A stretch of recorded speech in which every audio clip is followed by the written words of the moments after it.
Let's Ladies do it. and gentlemen, welcome to another edition of Beyond the Album Cover with yours truly, Jarrell Mason, better known as J Mace, where we get inside the entertainment industry with those in the know and give them their flowers while they're here to be celebrated. With me right now, I have my brother from another mother. This interview right here is long overdue. He's been behind the lens with some of your favorite artists from New Edition, Bowlegged Lou, Full Force. The list goes on and on. He's going to give you his resume more in depth as we get into this interview. My man, my brother from another mother, my compadre, mi amigo, Troy Hughes, aka Wonder Troy. Welcome to Beyond the Album Cover and appreciate you for coming on. Hey, thanks for having me, man. It's a pleasure to be here, Jay. For real. No problem. And then we were just rapping while we were about to start this interview that today is Big RD's birthday, Ronnie DeVoe, New Edition, BBD. So salute to you, Big Ron. Happy birthday and many more. Yes, indeed. Uh, Peace. yes, sir. Ronnie DeVoe, happy birthday, boy. It don't even matter what age you are. You He's always look forever like you should have been. 21. You're forever 21. Yeah. In store signing autographs at the mall still. You know what I'm saying? you know? Don't forget do, the do, pumps. do. Yeah. And make sure you have your backstage pass. So if you listen to the Heartbreak album, you know what we're talking about. So let's go ahead and jump right into it. How did you get started with your career and being behind the scenes? Was it something you wanted to do, or was it where I wanted to be in the forefront but decided to take this route being behind the scenes with the camera? Now, let me tell you something, man. This goes back to the days of Willowbrook High School where it all started for me. Now, like I said, I'm from Philly originally, but in a nutshell, I had I grew up, man. I love music, man, and I was smitten once I heard the Jacksons. 1976, they performed on TV, and I remember I was trying to watch the Flintstones. My brother flicked the dial, and he watched this, and I just got hooked, man. They was performing "Jump for Joy" off the Going Places album, and I never forget that. And I was, that weekend I went to my father's house, man. He made me. You might be a little too young for this. He made me 8-track tapes of the Jacksons. I used to listen to these things day and night, get harassed with my brother. Um, I would sit there, watch the Electric Factory on public access on PBS or whatever. It was called Channel 12 in Philly. But I would watch that, and I would watch how they sound out words. Like they would be like back, at.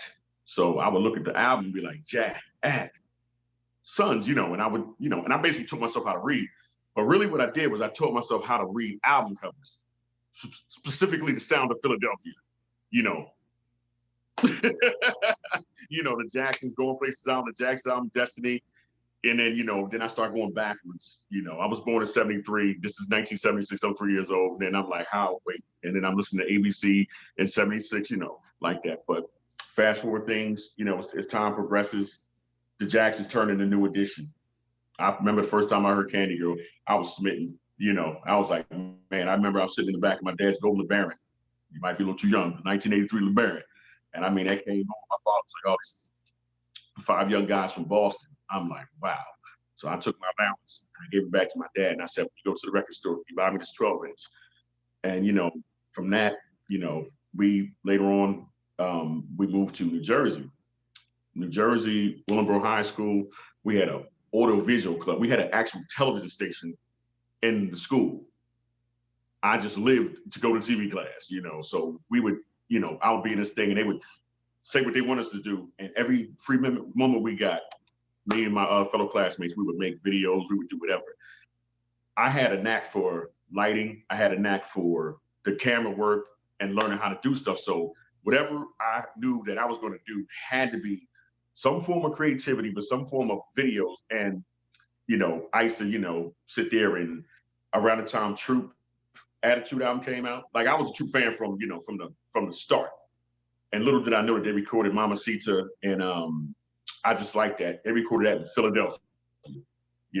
Gerald Levert, Mark Gordon, and Eddie Levert wrote and produced those songs, and they actually recorded them in Philly. Little did I know that at the time. But when that True Attitude album came out, that was like any heartbreak all over again for me. That just inspired me. Whatever. I started a dance group. We was doing the moves and stuff like that. I ended up managing the group. Then I ended up in charge of the lighting department at the high school. So again, stage to lighting the stage, the music.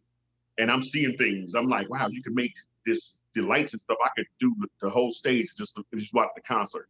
So it'd be a regular talent show. And I'm back there freaking these lights, working like a, you know what I mean? Like a musician, syncing everything up with the lights and everything like that. So everything I had to do had to be creative. It had to be extra. When I entered my senior year, I graduated in 91. So when I actually when that year started, it was 1990. So around like December 10th, 11th, around that time, I bumped into Wanye Morris from Boyz II Men, who at the time was just Wanye, just this guy who looked out of place in our high school. He had the cuts. Everything about him said Philadelphia, right? But we was in Willingboro, New Jersey, and I'm just like, yo. And me, I used to study Black Beat magazine, right on, Word Up. I used to study these things, bro. I was like Meteor Man. I could pick up the magazine and like and absorb the whole, everything in it. And I used to read to the point where I knew what they were selling in the back of the magazines, everything. So there was this one, I never forget, it was said Motown goes to Jamaica. It was like Shanice Gerald Austin, but it had an article and it had a picture like this big in black and white. And Boyz II Men were wearing regular clothes. There were no bow ties yet. This didn't even happen yet. There was no styling for them. They were just like any other R&B group. And it said, new Motown group, Boyz II Men. It didn't say Michael Bibb. It didn't even say that. It just said new Motown group, Boyz II Men. Looked at the picture real good. Next day I came in, I was like, held the picture up to one, and I was like, yo, is this you? And he was like, oh my God, like he didn't know that article was there. So he's like, can I have a magazine? I'm like, sure, take it, And little did I know. Now, prior to that, I think, man, I was like, I didn't really know exactly how to get to where I wanted to be. And I really didn't see no way. Even though Philadelphia was 35 minutes away, New York was an hour and some change this way, it seemed like New York was light years away. And, I didn't really think there was a way out in Philly. I didn't think there was a way to get to where I needed to be. I knew what I kind of wanted, but I really didn't have a vehicle or any way to get me close to believing. So what I thought what I was going to do was, what I mean? The girl, the high school girl that I was in love with had went out to Colorado. And I was just like, realistically in my head, I was thinking, man, you know what? I'm just going to go in the military and go out there, and follow her. But, I kind of met Wanye. And he saved you from coming out to experiencing some high altitude in Fort Collins. So thank Wanye for that. So we didn't just talk music, right? This is the thing, like, it wasn't like we just talk music. I was talking to him about music, but he was looking at me like, yo, who is this guy? Like, how does he know this stuff? You see what I'm saying? Like, I came off like some industry veteran who just happened to be in a high schooler's body. You understand? Yeah.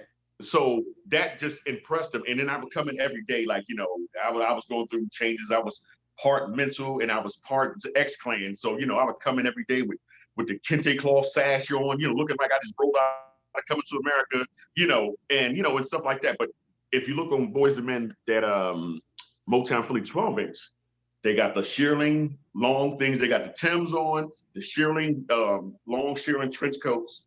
And they got the African sticks they got from Jamaica, So it was like, that connection. So, we just got to talking every day. And then if he was like, he needed to get out of a class, he let me know. I come get him out of class. He hang out with us in TV class sometimes. And, every weekend they would go rehearse with Brooke Payne.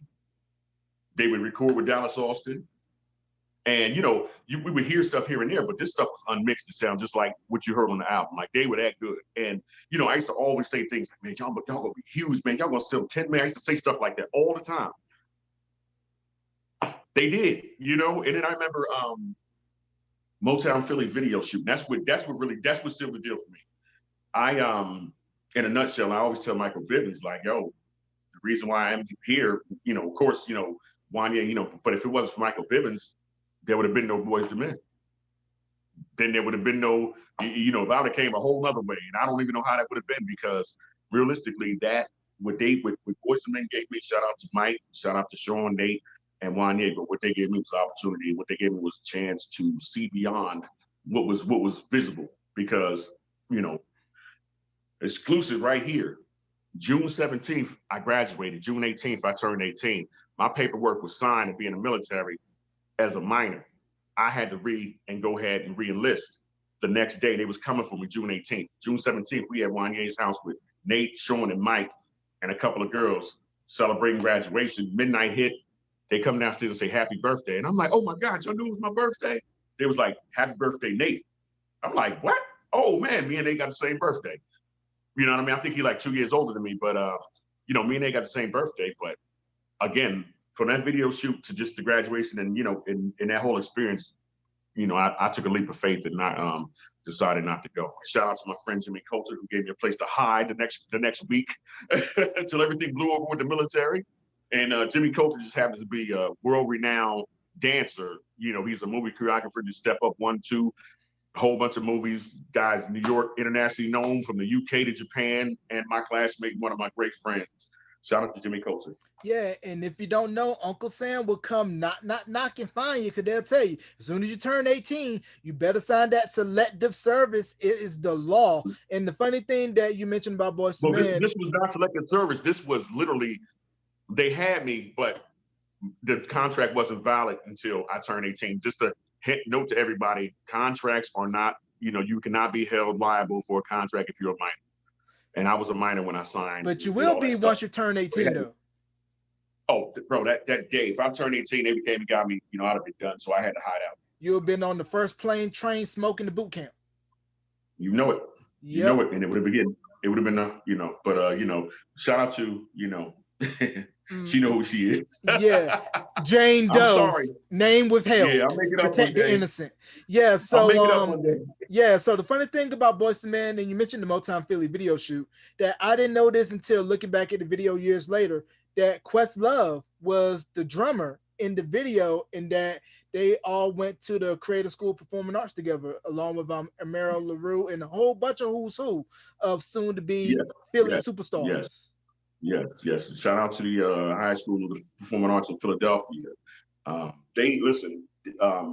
Sean graduated already. Nate and Mike graduated already. So they was just waiting, biding their time, and hoping this thing took off.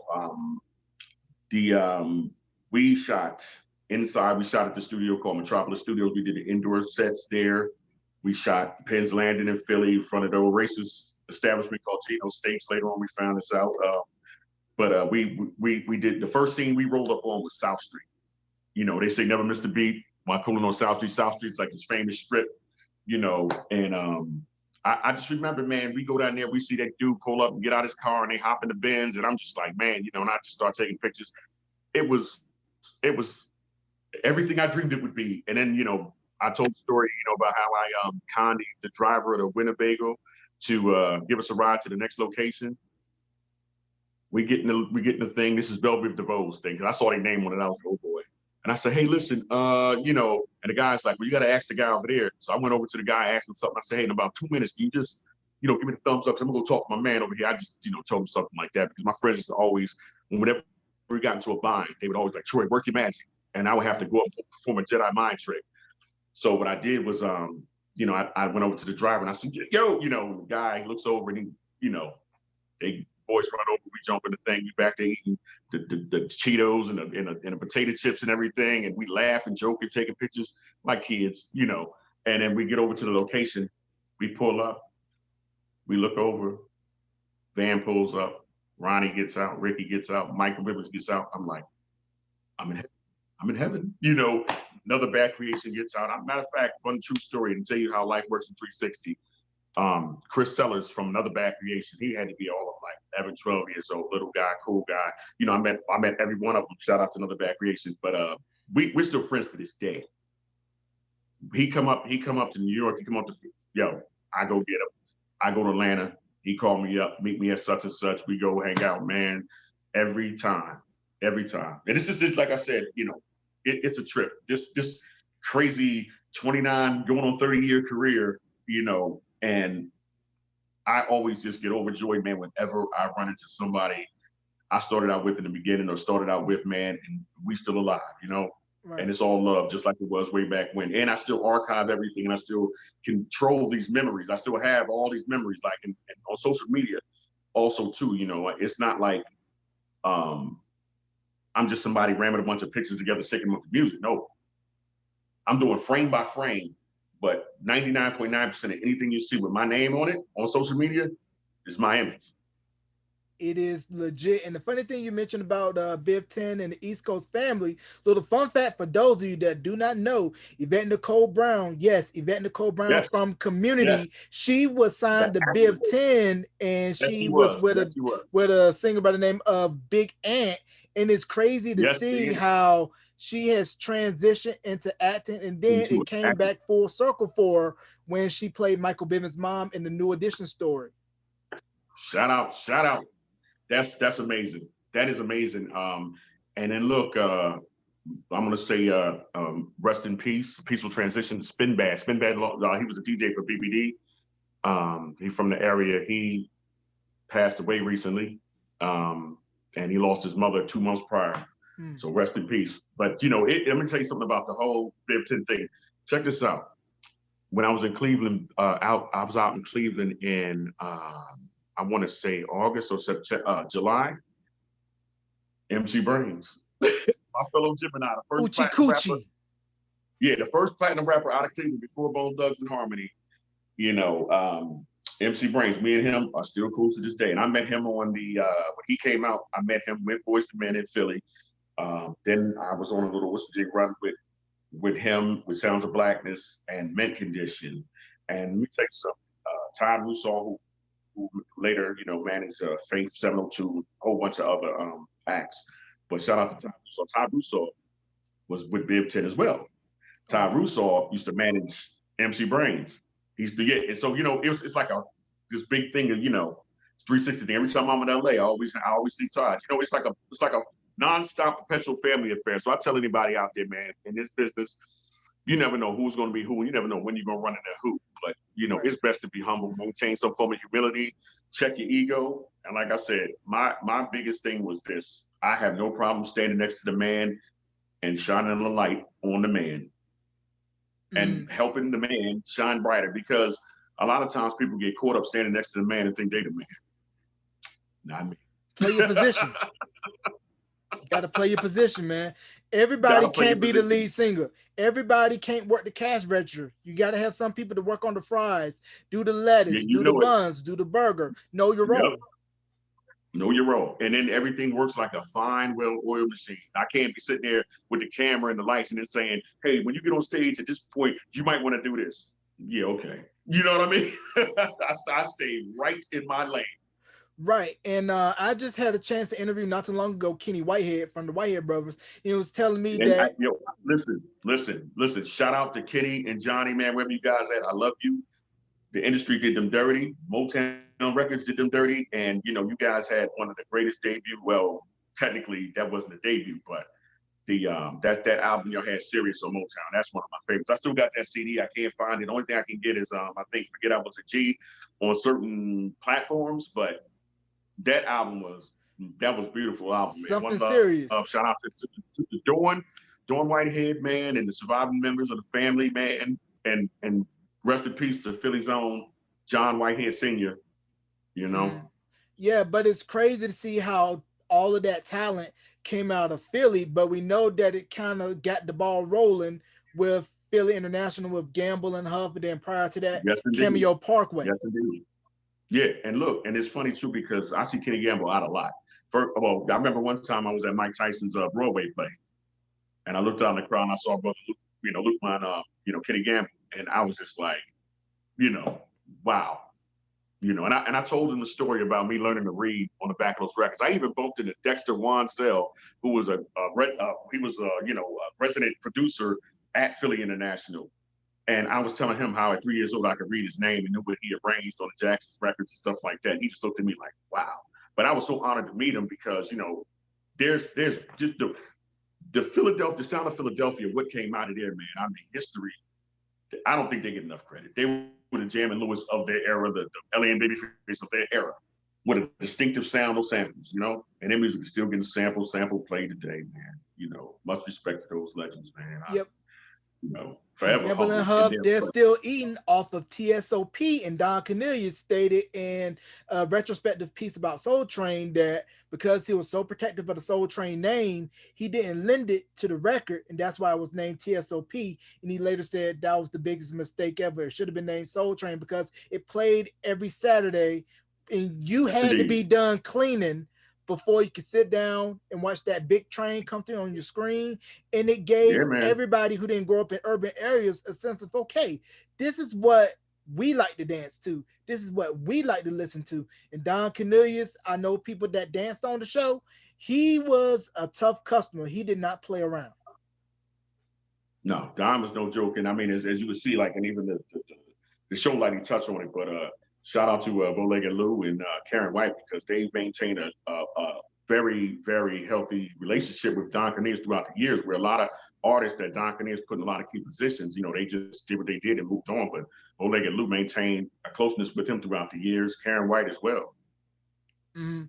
And it's funny and that's a that you beautiful thing. mentioned Bo Legaloo as well, who I've had the chance to interview, and it was good to hear him talk about how they always had a rule, full force did, about every songwriting production credit. It was for everybody, not for one person. It was for everybody in the group. 6 ways, man. Just imagine this, right? That's amazing, because usually, I mean, hell, there was a time that Jackson's did an even split with Peacock Productions up until, but I think when Off the Wall hit, Mike separated, and all of a sudden you see MJJ Productions and We Jack Music, at BMI, he started doing his own thing. But that's a beautiful thing when you can keep it that way, because every member of Full Force contributed, in their way. B-Fun did a whole lot of the Lisa music, a lot of the big hits. Lou did the Pepsi stuff, but Baby Jerry did a lot of the pop stuff. He did all that I have to give for the Backstreet Boys. He did that song. He wrote that, Mhm. and he don't walk around with no big. He did it, and they split that 6 ways. Right, but And I that's thought the we talking about. one You talking I about thought the one track that they did that was so underrated by this group who should have blown up more in America, but it was pre-Latin explosion. It was Barrio Boys, and it was the How We I Roll remember. Yeah, album and the I Get Lifted record, which was the first appearance of Fat Joe. right. Now, here's the funny thing, but some things are just before, ahead of his time, and the Bear Boys was definitely ahead of his time. Think about this. The group that really blew, that really, really, really brought that Max Martin sound that made it pop, who made it kick, and they were slightly just a tad bit too early. Who was Three that? T, 3T. The Brotherhood album, I Still Bang, the Gotta Be You record. It was very But think Backstreet about this. Boys in That was sync. a huge hit all around the world. It didn't really kick here like anything and why stuff like that when it hits here. But Gotta Be You was an international smash. Those guys was doing state. They were killing it overseas. And they're the ones that opened up the doors for the Backstreet Boys in sync. Because for anybody here with Backstreet Boys in sync, they were over there kicking down the doors and they came in right behind it. So everything sometimes I always tell people is about cycles and timing. Right. Yeah, you come too early and it gets revisited later when it becomes more popular. Because I did an interview recently with KG from the UK R&B group Emanate, and they were saying how they were always running the 3T because they were huge, like you said, in Europe. They were just as big as Spice Yep. Girls. Take that, and then they were Yep. seeing the rise of Backstreet and NSYNC cutting their teeth Yeah. before they cracked back big over here in the US. Yeah. Now think about this. They did a full run. Um, in sync and Backstreet Boys, they were doing, international for about a year before anything even made it over here. That's why if you look at the early videos, they look like European style videos. Mhm. It's it's Right. it's, it's deep. Right, It's deep. but I'm gonna trump that by saying they didn't put out a bootleg video that got airplay on BT before the pop world came and discovered like, hey, we got these guys that has the sound and stylings of New Edition with the pop faces, and I'm talking about New Kids on the Block, and they just exploded like gangbusters. But deep at the heart of the core, all five of them were R&B, and they weren't poppy at all. Right. What's funny now, since I'm just a tad bit older, and I remember when I first saw Please Don't Go Girl, I thought, oh, these dudes is corny. But see, in my heart of hearts, what I knew was going to happen was this. I knew that New Edition was older, more mature, but they were white. You see what I'm saying? These guys were white. So if it felt for me, it felt like if they catch a little spark, they are going to explode. And that's what happened. But again, it really wasn't competition for New Edition, because New Edition was grown men. They were, moving in a different direction, Right. and New Kids on the Block, they were pop, and so they got the lunch boxes and the mania that kind of blew them up, and it made them a novelty, and then they was able to just fall back and then come back, pick their spots when they come back, and and do these amazing tours every summer. Right. Yeah, but speaking of New But Edition, no disrespect to them. no Shout out to New disrespect Kids to on the New Block, Kids, putting out numbers at and all. everything like that. Because New But Kids, it's the industry, and it is called the music business. yep, it is a business And first before anything else. Now, speaking of New Edition, I saw the direction that Bobby was wanting to take in terms of sound with King of Stage. Not really the first half of the album, but if you listen to the title track, he had Mixed Master Ice from UTFO scratching, and that kind of sort of and Dr. gave you a Ice, Dr. Ice, Dr. Dr. Ice Ice. co-wrote. Shout out to Dr. Ice, a long time friend of mine. Matter of fact, shout out to Dr. Ice, man. I'm gonna tell you a funny story. When I was in high school and Doc came out with the Mike Stalker album in 1989, I wrote Dr. Ice a fan club letter. Dr. Ice wrote me back, sent me all this stuff. Man, I walked around school like, yo. Remember those Dr. people, Ice. the fan club where you were right, and you'll probably get your 8x10, maybe a little glossy I got magazine an or 8 by whatever. 10. I got the Mike Stalker snipe. He signed all the stuff for me, wrote me this letter.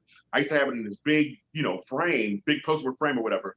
But years later, Doc came to my father's house, and I was showing him the stuff. And Doc's a real dude, man. But he just said to myself, like, "Oh my God!" He looked at it. He said, "Yo, where'd you get this from?" I said, "Doc, you sent this to me from the thing, man." And he was like, he said, "Yo, I'm gonna tell you something." He said, "What?"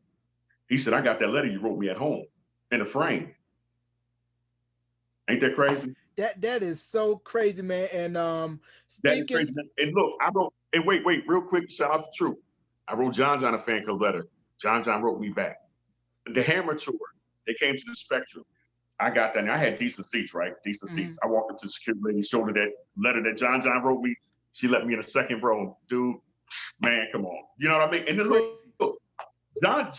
me and John, matter of fact, me, Alan, Troop, Steve, Rodney, shout out to Reggie, wherever you at, man, one love. But, Troop, we are like, we all like brothers, man. I mean, legitimate brothers. I go out every time I'm in LA. I'm in the studio with Steve. I'm hanging with Alan. I'm hanging with John. I'm trying to find where Rodney at, But we know we are legitimate brothers. And we just, matter of fact, one of the last shows before the breakdown, I was on a Millennium tour. I did a show with Ralph and Johnny. I did one Bobby V, which was the actual last. But before that, I did a show with Troop. We were in Raleigh, North Carolina. Okay, my neck of the Shout out to woods. Troop. Shout out to Raleigh, everybody in the 919. The funny thing that you mentioned about Troop, Alan gave me my very first interview, and then after that, I had a chance to interview Steve and I John, heard and that. You also heard Chucky. Steve, Chucky Booker. Chucky Booker. Shout out to Chucky Booker. Yeah, but it was crazy how Chucky told me that Turned Away was originally a Troop record. I never knew that until he told me, and then Sylvia Rone heard Turned Away, and she told Chucky, "Nope, this is going for you." And he was like, "No, this is a Troop record." But when he told Troop, like, "Hey, Turned Away is going for me," and they said we want a song similar, and that's how we get Spread My Wings. Yeah, now look, and Chucky won all across the board because you just said a bunch of number ones right there. But I got one funny for you. You Go know ahead. another song that was supposed to be Troops? You What ready for was it? this? Yeah, go ahead. Happy by Surface. Happy by Surface. You know what? I can hear Steve singing I can hear on Alan. Happy. I can See, hear Alan doing that, yeah. Now check this out. You know what mm, Sylvie Rose said? she That's too passed on, mature for you guys. and that's Too how mature and Surface past ended up that. recording it for themselves. Yeah, now guess where they was at when they was doing this stuff. Are you ready for this? Go ahead. Tito Jackson's studio, Tito Jackson's house. What? Yeah, it was at Tito's recording in his studio. Yeah, because listen, I forgot what year, but shout out to Mickey Benson. David Pitt Conley from Surface. His mother actually lives in the town, Warner. And David Pitt Conley from Surface, he's legally blind now. Mm. But back in '98, I'm in Hampton, Virginia. Pick is running through the studio like he could see. Now, I just at this time I saw him on screen seeing he was talking about how he was learning Braille and how he was losing his vision, but he was running around the studio, plugging wires up, patching wires, and running back behind the board. And I'm like, damn, I thought he was blind. That mug walked back and said, "I am." I was like, oh, he can hear me, and I was just like, wow. But he had on the wall in the studio, there were a whole bunch of plaques and stuff. You see, Reby Jackson, you see their plaques, Jermaine Jackson, all this stuff. A lot of Jackson pictures from one of Reby's kids' wedding and everything like that. So Pick and Bernard and they were all real tight with the Jacksons, really tight. And check this out, it's a funny thing too. Let's Be Friends by New Edition. Pick and Bernard wrote that. Yeah, it has that surface sound, that glide, that effortless flow to it. Because you always knew Yep. a surface record, and then they did "Don't Take It Personal" for Jermaine, which I heard Oh, was originally for Milli oh, Vanilli, but Frank Farian said no. that look. All I know is this. Sometimes I wonder why Jermaine don't perform that song in his live show. I don't know why. It was like, yo, that song is killer. Remember when Monica remixed just one of those days where "Don't Take It Personal" with that beat, man? That beat, Mm-hmm. man, look. I think Will Smith sampled that for, I think, the Cruising remix. I want to say. I think he did Yeah, that as well. yeah. That record was a killer, but the most underrated album, I think, by anybody from the Jacksons camp was Randy's album, Randy and the Gypsies. Randy the Gypsies. Shout out to Karen White. She got a duet with Randy on there called "Love Thing." Yeah, yeah. But when I first heard "Love You, Honey" by Randy, to me it sounded very much like Chucky Booker. It was dope. I mean, I think um, Randy, I was so looking forward to hearing more material from him because Randy was probably musically the most talented member of that family. It was Randy could play all the instruments, he could do whatever, you know. And he had a solo album earlier on. I think somewhere around 79, 80, they did a solo working on him and he got in that car accident. Mm. He got in a car accident, a real bad car accident. They said he was never going to walk again, and they had to cut him out of the car with jaws of life. And he not only survived, but when I was reading about the accident, I didn't know what the hell jaws of life was. I'm like 7, 8 years old, but he was so hell bent on making a full recovery that he didn't let nobody sob or cry over top of him. Anybody that came in that room crying, he told them, "Hey, you got to leave." He mentally prepared himself for the battle ahead, and made it back. He was on the Right. triumph tour. He was on the victory tour. Right, but where I think Epic dropped the ball with the 2300 Jackson Street album was how come they did not release "She" as a single? I mean, Oh Teddy man, Riley oh was come on, white man. hot, and Aaron Hall that wrote that gave song. Michael the Aaron idea in Hall his wrote head, "She." like, let me go ahead and get with this Listen, guy, and that led to Dangerous. listen. Um, Aaron Hall wrote "She," and if you listen to the way Randy's singing it, you can tell. Aaron Hall had a major hand in My Prerogative. Aaron Hall is probably one of the most underrated guys who pioneered and helped pioneer that New Jack Swing. Shout out to Timmy Gatlin because, like we know, New Jack Swing was not created by one person. New Jack Swing was not maintained by one person. New Jack Swing was about 3 or 4 people. That would be the Guy Collective, Timmy, Teddy, Aaron, Marley Marl also gets credit. And these guys took and flipped a whole new genre. But Right. I'm just gonna say it like this: "She" was a dope song. You had "Private Affair," 23rd Jackson Street. They had enough hits to really make that thing go somewhere. But I believe, if I'm not mistaken, that was the end of their contract. So whenever that happens, record companies ain't trying to push you no more. They ain't trying to see you. So they fulfilled the obligation. Mm. Jermaine never signed to Epic. He was signed to Arista when he was allowed to do. So he was a for hire on the Victory album. That's why he couldn't appear in the videos because there was a lot of stuff going on with the president of CBS at the time and uh, Arista, Right. Clive Davis. So Jermaine was for hire. But you take CBS, you take that notoriety, and use that to project yourself onto your next, the next project. So when he gets in the studio with Ellie and Babyface, they do Nothing Compares to You, that cohesion with him and Randy going back and forth. And he looks at Ellie and Babyface like, "Hey, look, why don't I finish up my last record over there in LaFace since it's under Arista anyway, same building."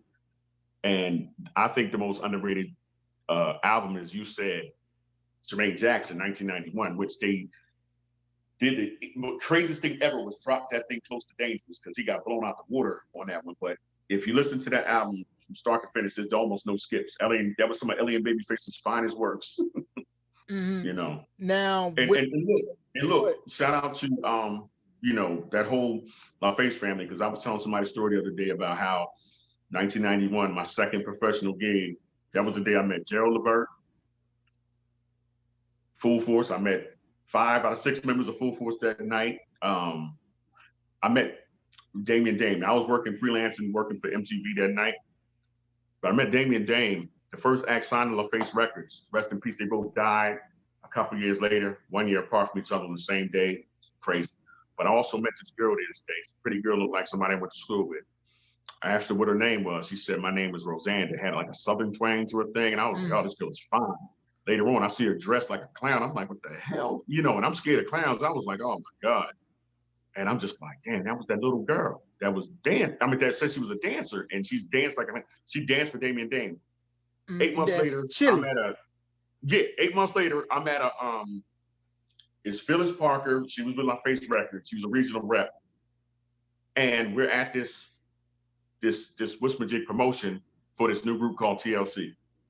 Now, there was no video for Ain't Too Proud to Bag yet, so they just in there meeting, greeting people and, you know, doing a little Whisperjig. And I'm looking at this cute girl, like, I know you from somewhere. You know what I mean? And yo, that's what it was, Chili. That's, you put 2 and 2. And if you look at TLC's looking aesthetic on the TLC tip, they pretty much patterned themselves after BBD. Definitely, they definitely was a female, a blatant female, you know, replica of BBD. But at the time, I guess if you look at it, from when BBD came out, BBD was, you know, on a Whisperjig at the time, and then they came through and just boom. And then, you know, what was crazy too was the reason why they gave Chili the name Chili was because she needed to see to complete, because they was already TLC with the girl named Crystal, so they had to, you know, back boom. when they were second nature. Like, yeah, well, when they became TLC, Crystal was in the group. Yeah. Yeah, because they were second nature in the beginning, but L.A. Reid was like, nah, you got to go. And then they ended up getting Chili in. And I think maybe this was right around when T-Boz and Left Eye, rest in peace, they did the cameos in Pebbles' backyard video. Yeah, and and Left Eye was from Philly too. And, you know, I remember that day I'm looking at her and I'm like, man, you look so familiar. She was like, I'm from Logan. I was like, there you go. That Philly thing, man. And look, around that time, man, look, if boys have been blowing up, TLC blowing, Philly was on fire, man. Mm-hmm. Philly was on fire. Now, and I went to school with her cousin. Now, speaking of Philly, do you remember this co-ed group that was signed to Mercury called Small Change? Man, I met Small Change that night too. I thought they were so dope and very underrated. Man, listen, that lead singer, oh, super bad. I mean, they could all sing, you know, don't get it twisted. They could all sing, man. But Philly was on fire, man. Yes, they were signed to Mercury Records. Yep. Dope group. I thought they were severely underrated, and it was a unique concept because you didn't really see a lot of teen co-ed groups. You still don't. Exactly. And listen. It's like talking to you is like looking in the mirror, bro. I know, man. Hey, just like I'm a music nut. I grew up watching Video Soul Train religiously. That was the only thing that could shut me up, my mom would say. But, you know, when you just chop and shop with music with people like yourself and people who I've had the chance to interview and them say, man, you know your stuff. You know, I take great pride in that. Because I don't want to come across like I'm a fan. You know what I mean? It's just love and listen, I stay a fan at heart. And that keeps my aura pure. You understand what I'm saying? Mm. That keeps my aura pure by staying a fan. Always remaining a fan. Right. So, you know, like sometimes I get so wrapped up in what I'm doing. Mm-hmm. You know, I'm just like, but if somebody sees me, they stop me. And I'm like, you know, hi, nice to, you know, and if I can get somebody to meet somebody, I always do it. I always do what I can, you know, and it just hurts me to know that I might not be able to do that anymore. Right. You know, because of this COVID thing or whatever the case may be. That stuff like that just hurts me because part of that human experience is it motivates me to keep going on, going, you know? Yeah. Because, you know, I always make this just post, you know, but most average year for me, I mean, I don't even count, but every weekend I'm on a plane going somewhere. And some people say to me, Dad, I know you gotta, you know, it's gotta be messed up. You know, and I'm thinking, no, it's really not messed up because at the end of the day, you don't know what kind of toll that takes on my body. It's strenuous, it's stressful. And imagine the artists. I sometimes come into town the day before artists. The artists land, they got sound check, they go to the hotel, they back at the venue, they perform, get drug here, drug there. And before you know it, first thing in the morning, back at the airport. You know, so a lot of cities, I go early sometime because rest in peace, my friend Michael Holder, he used to tell me all the time, Troy, man, look, stop flying someplace, just, you know, sit back, relax, enjoy it. take it in, enjoy it. And I started to do that. But now, as I started to do that, again, I didn't realize till I told the story before, but I'm gonna sum it up. It was last year. We were in the Bay Area, and I was on stage joking around about to imitate Carlton, when he always does his Michael Jackson thing. So I'm in the background moving something, and the beat for "If It Is Love" come on, and I stick my head out, and I'm like, but I started doing the moves with Ralph, but I'm in the back enough that I don't think he sees me. As soon as I made a mistake, he was like, "Come on, Triz." I said, "Oh, he sees me, but I keep going or whatever." And Aaliyah from Allure, shout out to Allure, she was recording it, and Karen White had saw it. She called me up and was like, "Yo, that was dope." And I thought I made an ass of myself. I was like, "Man, but you know what? I can laugh at myself. I don't care, But she just said, "Yo, this is somebody you admired your whole life. He's your friend, yeah, but this is somebody you admired your whole. This is our living Michael Jackson, Troy. Take it in, And I had this, at that point, that's when I had to be like, wow, you know what? And then it kind of dawned on me too, like, oh my God, like my wall at home was my vision board. I used to fight tooth and nail to take my X-Acto knife and slither the pictures out of the magazines, and I would put them on my wall, all over my wall, and my father would take them down. And my friend, is like a brother to me, Simba Wallace. He can attest to this. As soon as my dad would take him down, my dad would go to sleep, right back up. Man, that's crazy. And I guess, looking at from this angle to this angle to this angle, and I mean, I sometimes I pinch myself, or sometimes I just trip and be like, wow, Karen White and Bobby Brown at the award show over here. Oh man, look, Ice-T and Darlene right here. Look, the Force of D's right here in the studio. They go Janet over here, and then later on I'm on the phone with all these people, or I'm at an event, working an event with all these people. I just did an event with Ice-T last week, and Tretch from Naughty by Nature. Dope. Shout out to Naughty by Nature. Tretch did a lot of work with him throughout the years. Ice-T as well. Shout out to Mickey Benson. But with Ice, it's always funny because I was telling somebody, I said that guy is three generational. He came into our house through me with the Ron Page and the Power album, that iconic Power album. Shout out to Darlene. That is iconic human, hip hop history. And my son loves him from TV.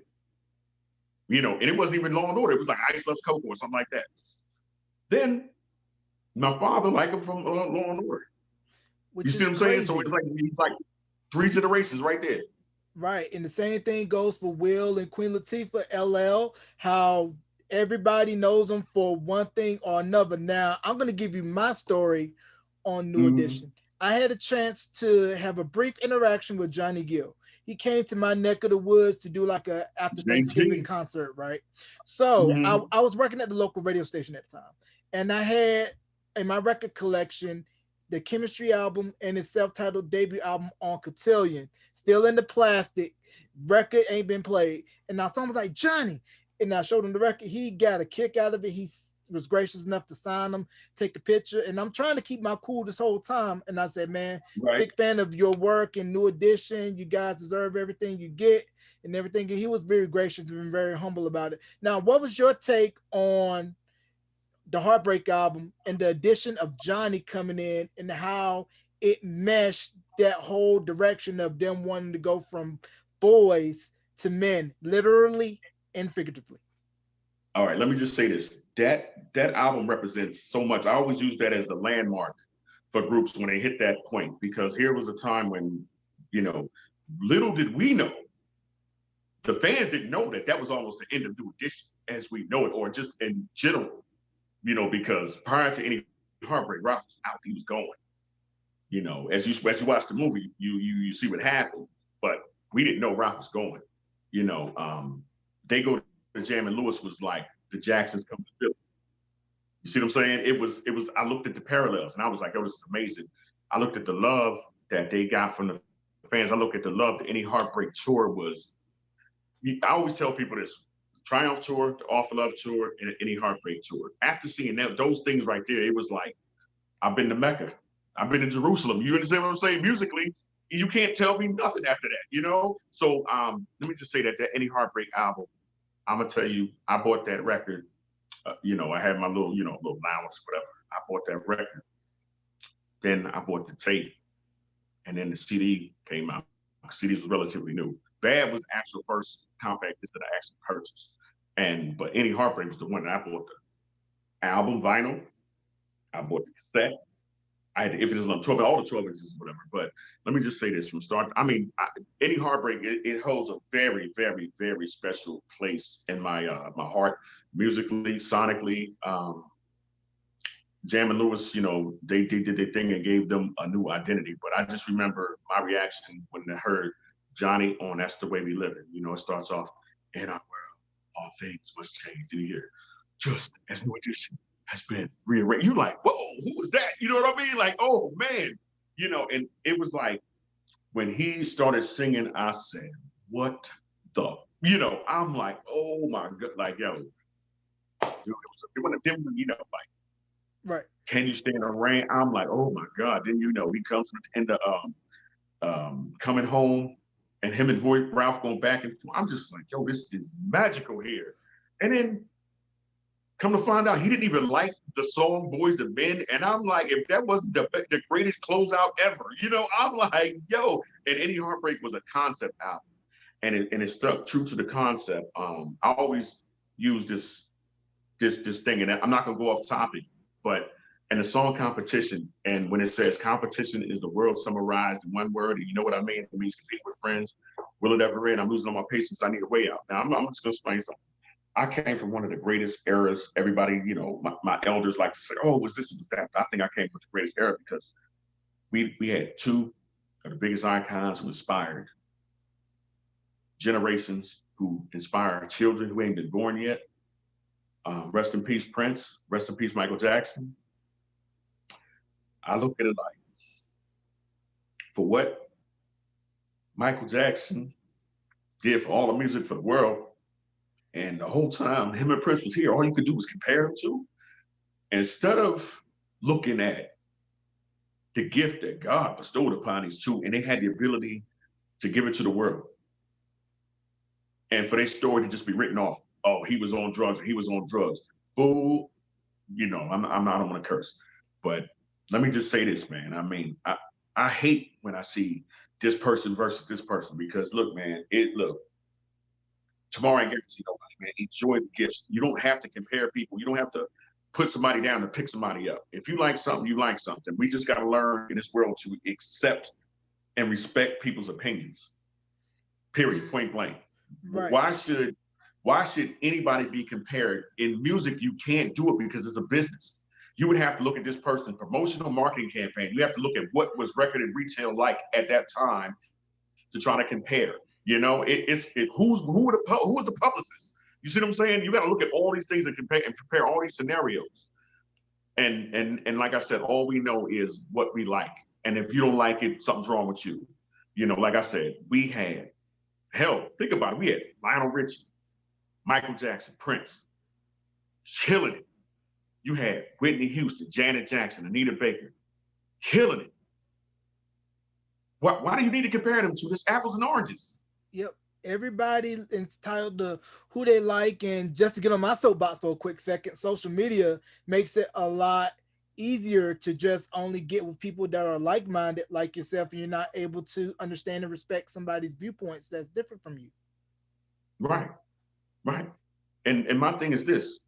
I remember, shout out to the rapper Jalil. He said, music is music by any name, but call a rose what you want, but it smells the same. You may like opera, you may like pop, you may like reggae, and you may like rock.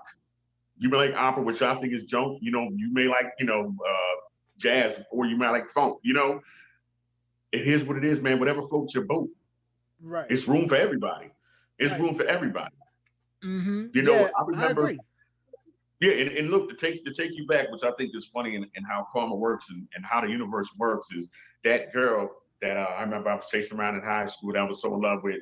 I remember she loved that kissing game of high five. And you know how when you be like, "Wait, go catch boys, corny," you know what I mean?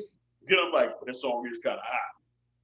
And a year later, 2 years later, whatever, I'm hanging out with the boys and feeling like, "Dang, this dude's all right." Man, that's so crazy. Now back to 22. Yeah, now Look, back to 20 the something years Heartbreak album. 20, Yeah, look, 20 something years later, I father my brothers. You know what I mean? man, I'm like, that's ain't this crazy. See how still things my work now. brothers.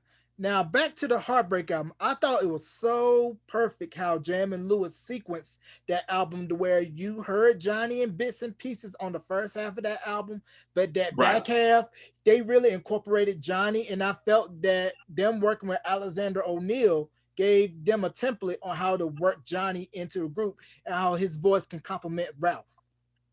But here's a funny thing. Not only that Alexander O'Neal had 2 weeks to finish that album and all true. I know not the excuse me that Hearsay album. Mm, 2 weeks he recorded that album, and that was the perfect album. That was, because he had some court things he had to handle that was court, mm. like court appointed. So Clarence Avant sent him down, sent him over there, and they was like, "Oh, so you got no addition waiting over here working with Lisa Keith and Jelly Bean, recording like Supernatural and Crucial, right?" Mm. And Alexander O'Neal is over there knocking out songs like Tupac, Wow. you know. That's crazy. I never knew that because when I hear Sunshine, to me, it's like a precursor to Can You Stand the Rain?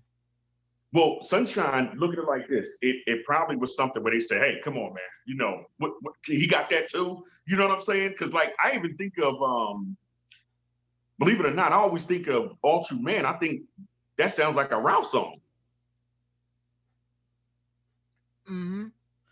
It Def- right in the vein of sensitivity and just maybe it's the way he say, "If you need a man strong and sensitive, anything you need, I will surely give." Or sometimes I think about the way Ralph sings, "If it's love," he sounds like Alexander O'Neal. He does that, and I'd be like, damn, Alex could sing that song. I mm-hmm. mean, he probably couldn't move like Ralph, but. Right. But the crazy thing about Ralph, though, I wonder why MCA did not release Girl I Can't Control It as a single. I'll be sure Kyle West, they don't get enough credit for their contributions. Shout out to Kyle West and shout out to I'll Be Sure. But you want to hear something funny? Go ahead. Um, you leaving out somebody. KC wrote that. KC co-wrote that song. I did not know that. Shout out to Casey, KC JoJo, Haley, Dalvin, yeah, yep, Devontae, yep. Jodeci from my neck of the woods, NC. Yeah. So yeah, Casey Haley, and he's woo woo. He's doing the backgrounds, everything. Yeah. And one of the girls from the group, The girls. the girl. Yep. Was it I think her name is Tabitha. Terry? Terry? Was it Maybe, or Terry? Is was it another Terry? girl with a? It's Terry, Monica, and Tara. Those three were the girls, and then All right, it's one of the Monica, teams Monica and that Terry co-wrote that. later on went to become a duo. Monica and Terry, and they co-wrote "Can't You See" for Total. Wow. Shout out to them. Shout out to them. But they co-wrote that for Ralph Tresvant along with KC and Ralph that wrote that, produced by Kyle West. Yeah, Kyle West break it down, and I'll be sure was the opening act on the Heartbreak tour, and it's just crazy No, to. Bobby on the first leg, Bobby was the opening act. And then they did the second leg, and then they had to push it, and flip it. But shout out to Albie Shore, he was a trooper. He and listen, and not for nothing, on that first leg in Philly, he did his thing. He definitely did his thing. Them girls was going crazy. Bobby, Now we Bobby, would be Bobby. remiss if we did not talk about Teddy Riley and Guy. Well, let's say I would be remiss if I didn't say Teddy Riley, Timmy Gatlin, and Guy. How about that? Of course, Can't forget about Timmy. Can't forget about Timmy. Yeah, can't forget about Timmy. For those of y'all listening or watching this, Timmy Gatlin is the brother on the album cover. His name is Timmy Gatlin. That is not Damien. Shout out to Damien Hall, but Damien Hall did not perform on that first album at all. That was none other than Mr. Timmy Gatlin. And you can check out my throwback interview with Timmy Gatlin. Also, the Jack podcast about the history of New Jack Swing, which just dropped today as of the recording of this podcast to get your New Jack Swing history. Boom. There you go. What is that? Wonderly, right? Wonderly? Yeah, Wonderly, yeah. And I saw that and I thought, oh my God, that looked just like, I thought it said Wonder Troy. I'm like, yeah. Oh wait, that's Wonderly. Yeah, but it's crazy how the impact of hip hop and let me just say R&B this. meshing together. Check this out, right? Go ahead. Check this out. Go ahead. All right. There was this thing, right, where I always say that, it was two voices that changed the game. It was Johnny Gill and it was Aaron Hall. Aaron Hall's voice, what Guy did, it was a surge of just, this is, and it just got bigger and bigger and bigger. I mean, I don't think that would ever be recreated. And shout out to Aaron Hall, is a good friend of mine. And I did a lot of work with Aaron throughout the years. Even like 2 years ago on the oh man, what was the name of that tour? Shout out to G Square Promotions, but the back I can't remember the name of the tour, but you know, I did a lot of cities with Guy. I was at Teddy's Star ceremony as well. With with Guy, Timmy and Teddy was in a group prior called Kids at Work. Mm-hmm. Timmy was working at Mr. Strauss. He meets Aaron Hall, and Aaron Hall's like, you know, he has a speech impediment, and he's telling me he want to sing for him and everything. He sings for Timmy. Timmy's like, yo, you know, they end up quitting. Boom, they start writing songs, which became the Guy album. They go to Teddy for the sound, and they Timmy got the bass. You know, Aaron is multi-talented on whatever instrument needs to be played. Teddy had the hip hop, he had the drum programming, he had the keys, and it was like the perfect cohesion. And in that apartment in Harlem, they made magic. They made Yes they did. Man, it's crazy because also another album within the New Jack Swing era that was a landmark shift was Keith Sweat's "Make It Last Forever." Because if you think about it, prior to that album and Guy's album, R&B and hip hop was on two separate sides of the room. But it wasn't until well, those two. well, well, well. Now here we go to another portion of my life. Shout out to the Force and D's because they were the actual first group in music history to combine the two. Then you would later have Full Force Full do it Force. from a Mm-hmm. band perspective, but the Force and D's were actually the first group to combine the two. And the New Jack Swing took that to another level because it was an element you left out. Gospel is also involved in New Jack Swing. Mm-hmm. So you know, Yeah. I mean, you know, it's just that what came out of I mean Teddy what he did he took that to a whole nother level. And like I said, that's a genre unto itself. And you know, it's pockets of this world I've been into from Korea to Japan where they play nothing but New Jack Swing. It's unbelievable. Right. And the Force MDs, man, their impact on the industry, they took R&B, hip hop, doo wop, had it sound so pretty, so lush, gave Jamie Lewis their first pop hit with Tender Love, and they cut Yeah. their teeth performing on the Staten Island Ferry. Yeah, doing like a vaudeville Vegas type style act, you know, beatboxing. Jesse D, shout out to Jesse D. He hit me up the other day, but Jesse was undocumentedly the first human beatbox. You know, Dougie said it himself even on the documentary, like Jesse was doing it before him. Jesse D was probably, you know, history probably won't tell it, but you know, just let it be known that he was probably one of the most talented, you know, ever to perform. You know, Stevie D was probably one of the first, if not the first, freestyle rapper because he never wrote nothing down. Everything he did was always off the top of his head. You had TC, who was like a modern day Sam Cooke, Smokey Robinson. You know, Mm-hmm. he had that tenor, he had that falsetto. I mean, he was just amazing. These guys made, you know, Tears, you know, Let Me Love You, Itching for a Scratch, which was, you know, b-boy, hip hop, breakdancing, pop. And I mean, it had all elements of everything, plus a little Vegas, you know, act with the impressions, things like that. But their contribution to music can never be forgotten. Never. I mean, because you never saw a group that could do that much hardcore stuff and then turn around and sing a ballad better than anybody else, or better yet, a cappella harmony, but real harmony. Shout out to Trisco, rest in peace, brother. Um, that baritone, man, listen, them dudes, they really had that doo-wop thing down. I mean, because I didn't see nights where mics would go out, they'd be three microphones, two microphones, they didn't give a damn. They perform, you know, like it was, you know, they would do stuff that the average group just wouldn't do. You know, they'd be like, oh, I'm not doing that. You know, that's not the contract. I'm not doing it. They'd be like, let's go. Nope, the show must go on. So much go on. Yep. Now I want to talk about Troop real quick. Attitude is my other favorite album, along with Heartbreak. They did a performance on Arsenio for "I'm Not Suit," and at the end of the performance, New Edition pops out and gave Troop their Man, props. let me tell you something. If there were ever a person in life who was happy to have failed their algebra test, you're looking at him right here. My brother was, you know, we sitting at the table and he's showing me the stuff to go over there for the test. And Arsenio's like, they're here, ladies and gentlemen. After all the countdown of I'm Not Soup coming, he was like, ladies and gentlemen, Pasadena home, true. Roof, roof, roof, roof, roof. My eyes was fixated on that TV and I hit record on the VCR. Man, I saw them do that lane and they all had those different color blazers on. They had the black pants. So when you watched it on TV, it kind of like their body was moving and their legs didn't never move.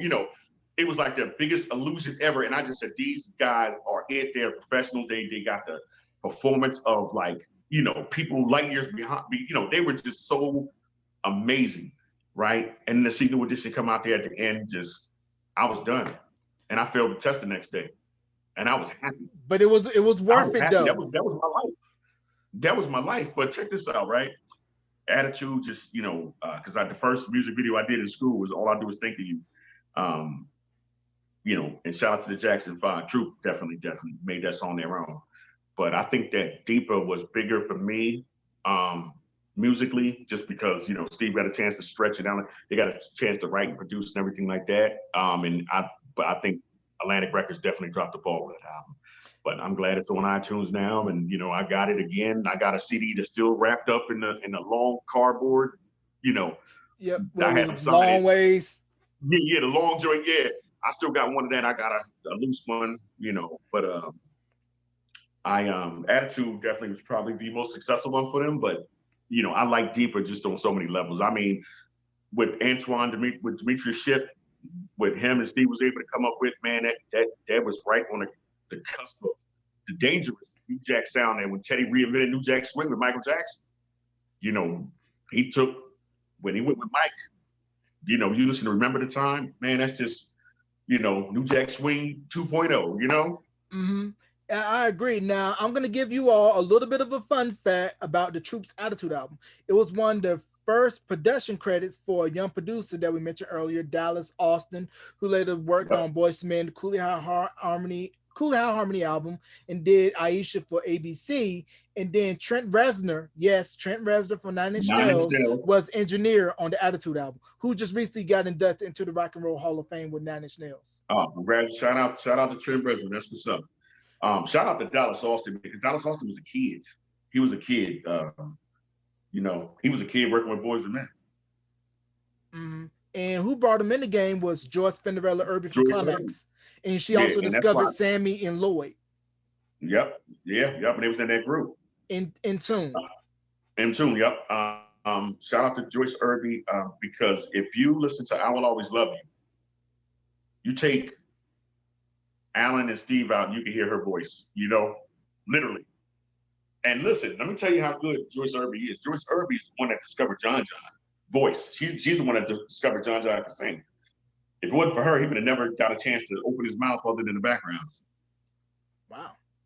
Yeah, because I think I kind of remember John telling me that when I interviewed him, that she was like, "Hey, why don't you sing more?" Yeah, she said, when on I Will Always Love You, she was like, because the other song they did was My Love, which one of my favorite songs in the Attitude album. But on I Will Always Love You, which that part where he says, my love will stand the test of time, and she was like, whoa, like, what the hell? We got this Johnny Gill thing going on here. Like, why, And she was like, she the one that called up Chucky, called up Gerald, said, yo, John, got to start using them. So it was a beautiful thing, man. Beautiful thing, man. And, it's just funny too, but man, shout out to Alan, man. I mean, Alan's voice is just, that is, he we can always, he's kind of got, but his, man, what he got on his voice, man, that is just amazing. Right. It is rare.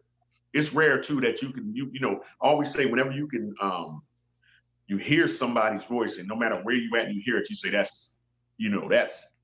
is an amazing thing, because that means you out of everybody, you have something unique, Right. And shout out to Stephen Russell. Stephen Russell is, produced a whole damn decade of hits. You know what I mean? Held R&B down for 10s or 15s of years, Yeah, facts. Because when I interviewed Steve, he told me how Gas to Be for B2K came about, because I guess they had a Sony, was a fan of Troop, and was like, yo, we want a song that sounds like Troop, because we got this young R&B group that we're really trying to push, and that became B2K. Then later, that's the reason why I love you. All those records were like Troop records. Yeah, what was the A&R guy over there at Sony? They kept shouting them out on the records all the time. Can't recall the name. Can't recall the name of who the particular A&R was, but he was smart to get Steve to write. Everybody shouting him out on all the records. But he told Steve, he said basically like if you could make a song that Troop would make right now, and Gots to Be was that song. Uh, he had hits on B2K, both albums, Mariana. I mean, the list goes on and on with Stevie Marcus Russell's done. Houston, Chris Brown, George Yeah, Sparks. I yeah, mean, the list goes on and yeah. on with his On and credits. on and on and on and on. Now you And mentioned Bobby V earlier, right? Now I was yes, sir. talking with Brendan Akira about maybe a little over a year ago, and he told me that they had a sophomore album ready to go, Mister, on East West. But I guess what happened was East West had folded, and the album ended up getting shelved. Welcome to the music business. But I Shout out thought to, Mister was so underrated. of course, just the irony of that being the last record Tupac listened to before he was shot. Blackberry Molasses, man, Mr. So Cold. So a lot of 90s R&B groups very underrated. I thought Subway was very underrated and they definitely Yep, should have had more yep, juice. This little game we yep. played, which was written and I think it was produced by Gerald Levert as well, I believe. Yes, yes, yes, yes, yes, yep. Or was that Fire? I think it's this little game we play. I'm not sure if Gerald did Fire or not. And I remember watching that video, right? And I'm looking at the girls, and I'm like, 702 came out. I'm sitting at the because they actually the Hooligan tour, 702 actually opened up. They Wow. opened up so early. I remember I thought they was doing sound check, and I was like, ooh, they just performed. You know what I mean? And I was with 702, all three members. I did a couple shows with them. The Folk Fest in Atlanta last year, and we were in Cleveland as well. And it was funny too because um, when they saw MC Brains, they're looking. I videotaped this because I was like, "Oh, this is gonna be a trip," you know. Mm. They're looking because when they remember MC Brains, they were yay big. MC Brains, they looked the exact same. He ain't age either. So it's the funniest thing. So they're like, "Yo, I know you from somewhere." Like, and it was just crazy because that's a whole little Biv 10 family thing right there. Right. And the funny thing about MC Brains, it was maybe a year or so ago, Drake had sampled Boys to Men, the sequel, on one of his records, like the chorus part. And I thought that it was so dope to see Drake pay homage to what was started long ago with Michael Bivins and Biv 10. And I had a chance to also interview Aaron Kane, who was a member of the group Sudden Impact, who later changed their name Wow, to White Guys, wow, later the became white guy. Yep, Outsiders for Life from VA. So mm, shout out to Aaron Kane, and the rest of the guys from Outsiders for yep. Life. I thought they were so dope, had pushed. And then another guy who I felt was underrated as an artist, but everybody knows him now for his work behind the scenes along with his brother is Bobby Ross Avila. So dope. Oh, listen, listen, listen. For those who don't know, yeah, Bobby was a young guy, music man, boy, back in the day when Perspective A&M, Jam and Lewis had signed him on. They saw something in him. He was a little maven, a little child prodigy. Bobby Ross, Avila, they didn't work with everybody, man. I mean, but if you that Usher Confessions album, check the credits. Shout out Right. him. Yeah. Right. Right. And speaking of, we were Smart, talking about very, My very, Prerogative very. earlier and Aaron Hall. I believe Big Bud from Today was singing backgrounds on My Prerogative, I believe. That's Aaron Hall. That's Aaron If Hall. Not, he could have did it, but let me mm, just say this: the Dean Griffin situation was so messy that you know a it lot of was people it get was kind of involved. like misplaced credits. You never know who was doing what. Yeah, just like when just got paid, ended up not making Q Sweat album, and ended up going to Johnny Kemp. There's Mm. all types of weird, Urban legends. yeah, and things not on the up and up, but Q Sweat wrote just got paid and basically just got jacked. Not no, rest in peace, Johnny Kemp. It wasn't Johnny Kemp's fault. It was just like if you know the story about Timmy and Teddy did If I'm Not Your Lover for I'll Be Sure, but they also did You Can Call Me Crazy, which is on Guy's album. But I heard it was originally for I'll Be Sure, though, right? It was yes, yes, but Gene Griffin took it back, and I'll Be Sure and Timmy Gatlin's voices are together on the first verse, and then it's just all Timmy on the second verse. But yeah, Man, that is so crazy. And that shows you how you got to have your business tight because if it's not tight, then it may be a sad story. So it's definitely good to see how now a lot of the younger artists, they're studying the business, knowing like point Yeah, structure, yeah. royalties, copyright, Hmm. and you definitely know what in perpetuity means. I'm gonna tell you Right. what in perpetuity means. If you don't know, it means forever. So read your Siempre contracts. in Spanish. Siempre. Yep. Forever. And listen, let me just say this too. I've been to fly on the wall. I've been in a lot of meetings. I sat back, heard, listened, but they just saw me as a photographer. So I was able to always give a lot of good advice and sound opinions when asked, because sometimes you can give too good of advice and then you become a threat. If everybody's eating off somebody and you see something, you like, don't go, Mm, you got to be careful how you do things. But I know a lot of things, and a lot of artists don't realize that after 30 years, you can reclaim all ownership to everything that you recorded. It's your property, and you just really got to study the state laws of where you sign those contracts at. But after 30 years, all things are supposed to be returned to those artists. A lot of family members are missing out monies and things of that nature, and missing out on things that should be theirs because there's no corporation that should own the works of deceased family members and family members after those contracts expired and after those laws of copyrights and things like that have expired. You know, that I um, never knew because you know what we have going on yep, right now with Taylor Swift because you know Scooter Braun sold the masters for her 5 original albums that she did on Big Machine, and she's re-recording her early catalog so that she can have right, ownership of her masters. And it just goes to show you that Prince was on to something when he was saying, "Hey, do it yourself." You know, having yeah. these issues with Warner Brothers. Well, think about it like this, right? Um, the Taylor Swift thing, I never really understood what happened. I always thought, just assumed she was signed to a label during the days of standard contracts. I thought she was signed to a label. So I'm thinking, how would somebody else have the power to? Was it her? It wasn't her masters. It was her publishing catalog. I'm assuming, or something to that extent. It couldn't be her masters because the corporation that distributed that was usually the holder of them, and I don't think Mm, they could go free and easy or just be, right. and but off the rip. Check this out. If you're in your home recording a record and you're good enough to mix down and create a final copy, it's yours. But if you go to a record company and they take it and get you a couple dollars and then press it up and give you a couple more dollars eventually down the line, 9 times out of 10, you done relinquish the power and control of that to them. Um, Off the rip, nobody really walks in the door owning their masters, you know, because again, if you got your masters, you don't want to relinquish them. Why am I going to invest millions of dollars into you to potentially lose? So Mm, just standard business practices is mass recordings, whatever.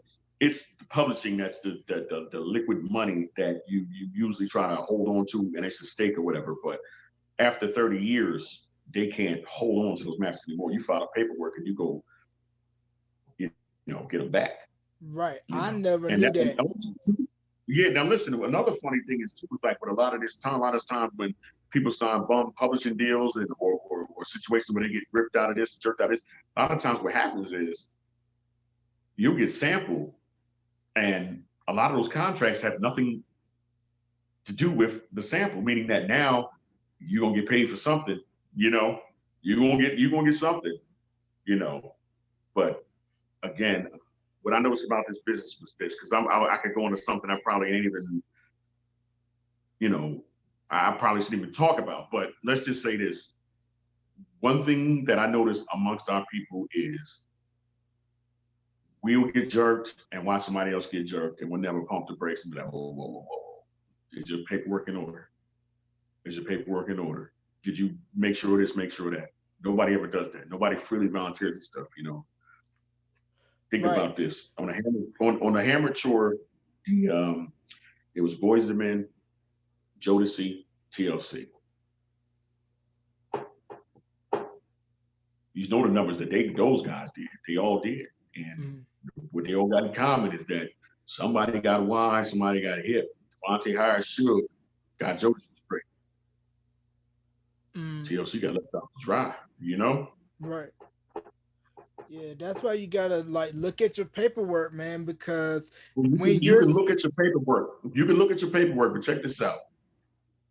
You can look at your paperwork, but if you don't know what the hell you're reading, you just looking at the paper.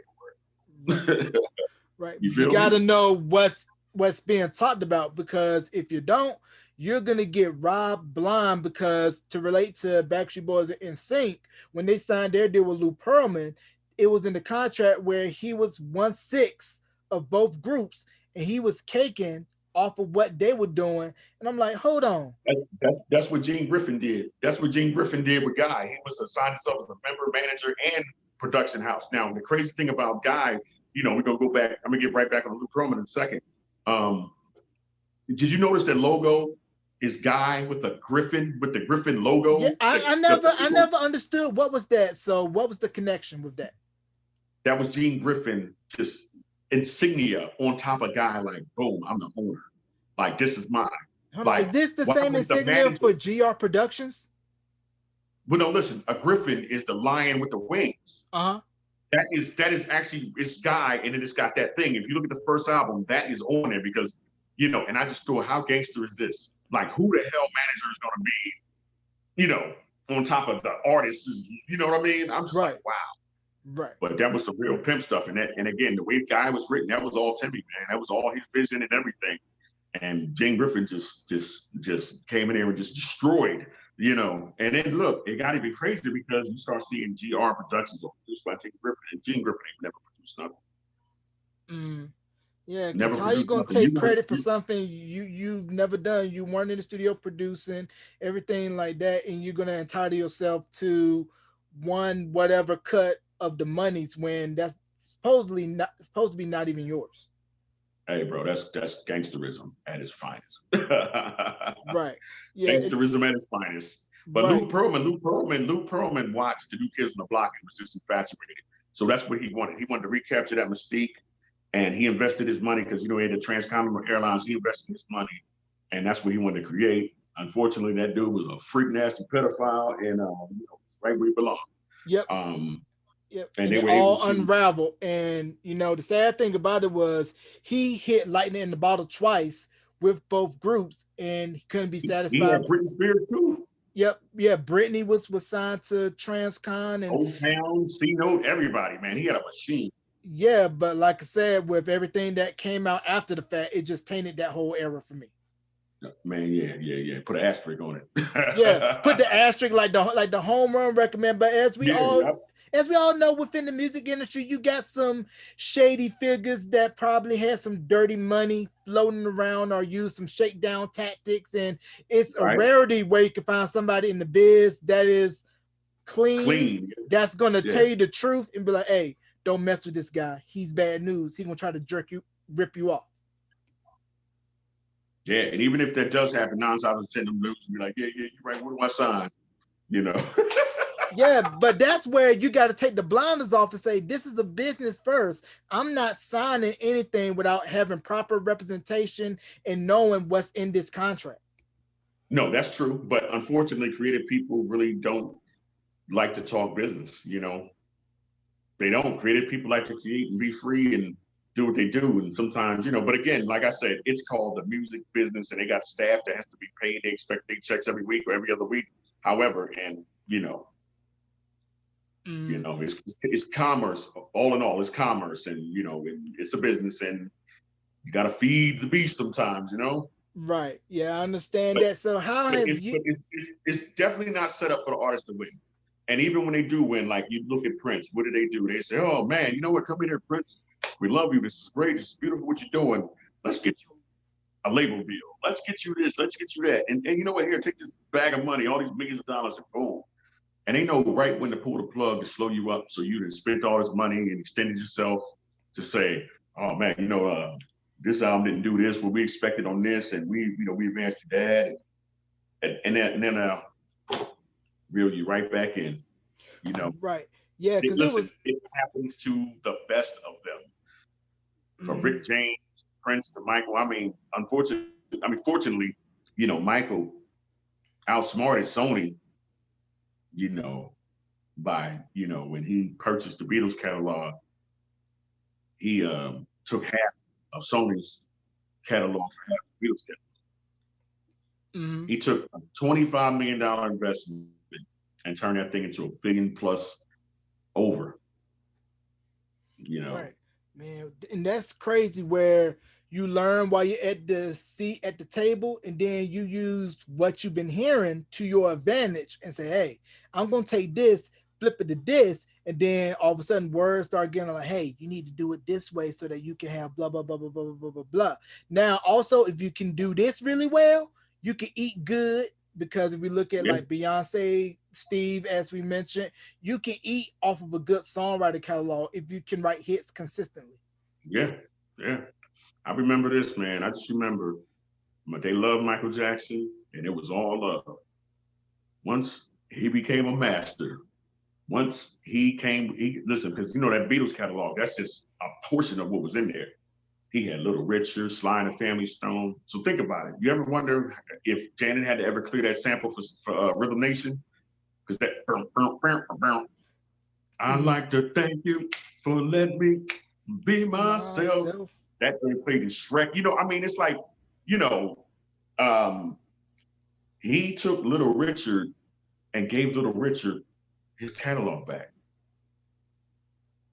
Little Richard was literally down and out in Beverly Hills.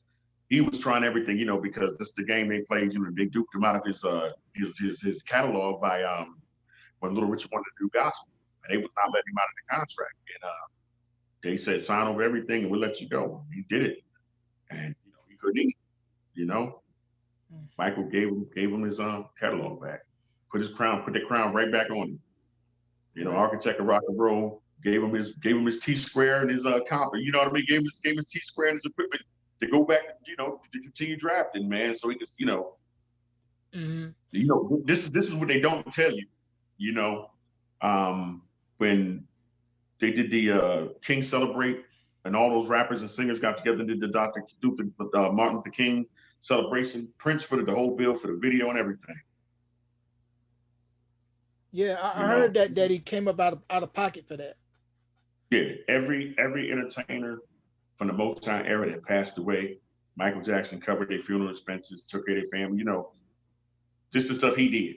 He didn't run around with no news camera saying, "Oh, look what I did." No, he just handled it. You He was know, he was quiet. yeah, he was man. He was look the lady that wrote "Ain't Nothing But a Hound Dog." He made sure she got her money. The family got the money, to say, you know. But again, Mm-hmm. it was a black woman who wrote that song that Elvis stole. Mm-hmm.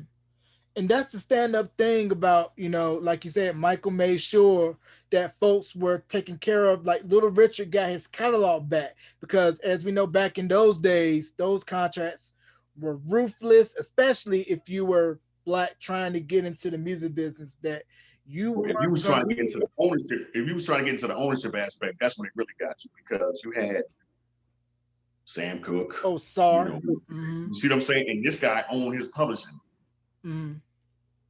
you know, It's and almost like they'll let you in, but you can't make too many waves. exactly, Not a ripple. exactly. It's like I look at now when I look at with streaming, I look at it and say, wow, they really set this thing up so there'll never be another Master P. Yeah, but to think about what Master P did, 80-20 split, total priority. I'm 80% of my own profits. You get 20. When I put out I'm About It, sell them at $10 a tape, sell 2 million, I get to keep all the money. I don't have to split it with you. Listen, and remember, he learned it from a retail perspective and went all out. That's what I do would put a record out. If it was done, he could put a record out whenever he wanted. You know, everybody else talking, oh, I got to label, I got to label. You got a label that's backed by a corporation that's, you know, they got release dates where they only allow this amount on this quarter and this amount on that quarter and things like that. And again, that corporation is paying your staff. And when it's time for you to be like, oh, we sold this amount of records, they say, well, man, we're looking at our what's projects here. Well, you know, it costs this amount, you know, and it's like reality is, you know, you ain't really running no label, you know. Mm, Master P, he really did the damn thing. But the way they got this thing set up to streaming, I always say, who's controlling the streams? Who's programming the streams? You still being programmed, but there's really nothing coming back. right. It almost feels like it's the same game, but a different space where you still got to pay to play to get your numbers up. You just got to know you got to go to the right people to get your impressions up. And that's how it goes. Yeah, yeah, it's a weird game, but again, it's set up basically so there'll never be another Master P. That's why when Master P did what he did, Universal ran and grabbed cash money. You see what I'm saying? Don't make too many waves, because if you go indie, do it yourself, sell units, you got the leverage to come to them, and they're like, oh, we don't want to get in that position to where we're not eating most off of the plate. Mhm. We want to eat all of the plate and leave you nothing but crumbs, Yes, exactly. begging for scraps. Exactly. Yep. Yep. And that's the thing you got to It's, realize about this game. Everybody gets paid before you do. Everybody's going to eat before you do. Because the way Left Eye broke down that contract that TLC signed, mhm. I was impressed with all of the math and to see how they only ended up with this much and didn't really have much to show for it. Just goes to show you, like, man, you're not really Yes, that making was. that much of money once everybody gets their cut, and you got to Yeah, split the money but X amount of here was ways. here was the crazy thing about that contract bigger than anything else. Now you had Left Eye, who was making cameos on other people's records and writing for this artist, doing this, that, and Pebbles was taking everything. She had a fucking excuse me, she had a master songwriter contract on Left Eye. I never knew So that. yeah, bro, it was disgusting, bro. I listen. I knew seen some things, I heard some things, but this was extreme. She was getting paid off Left Eye in her sleep. Man, that's crazy when you're making money off somebody else while you sleep, man. And that's the whole thing. Like I said earlier, if you find a stand-up person in the business, it's a rarity because it's full of wolves in sheep's clothing. Yeah, man. Oh yeah.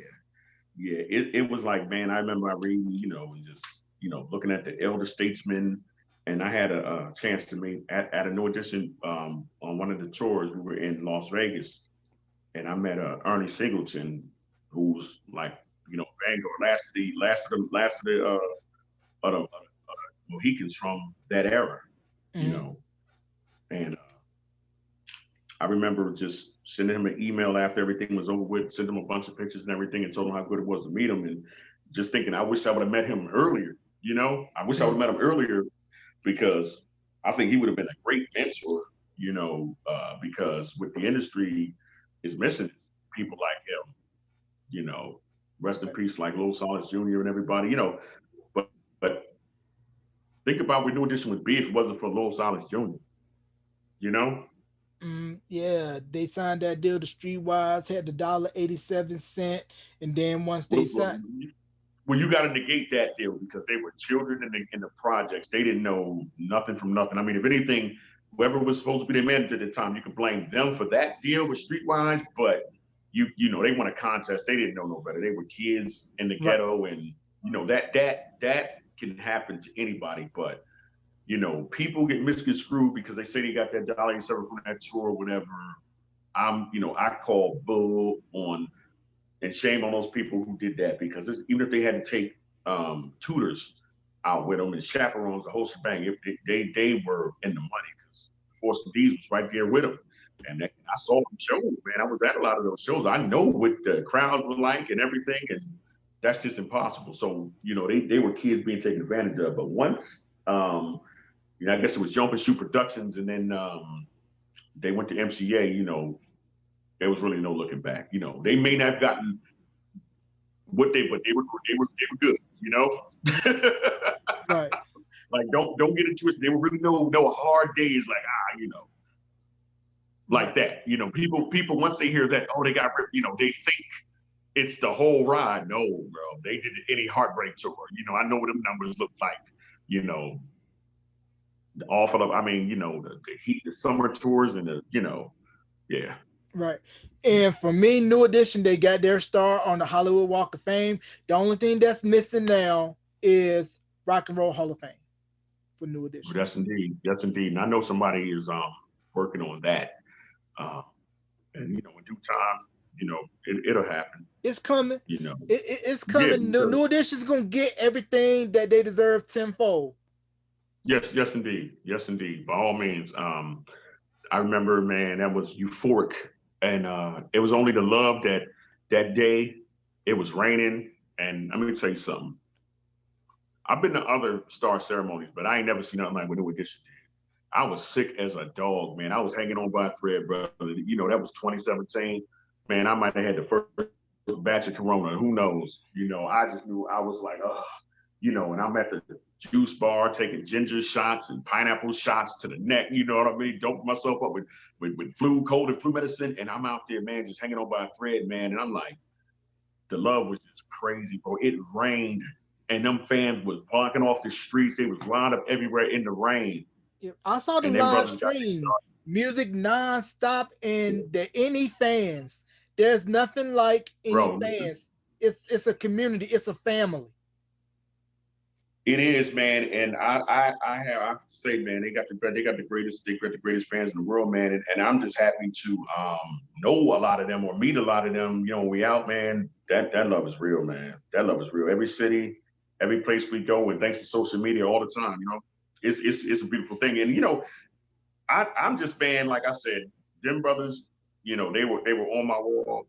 They were um one of the greatest groups, in music history. They got history that a lot of other groups don't have, and those are the guys, man. And they still here. And I Yeah, know when that shit come back in, and it's ready to board up, man. Everybody's gonna get on board, and they're gonna, you know, right. show the world what it's hitting for. Yeah, definitely that. And I want to give flowers to Brooke Payne, who I had the chance to interview. Now, I was surprised first off because Brooke rarely gives interviews.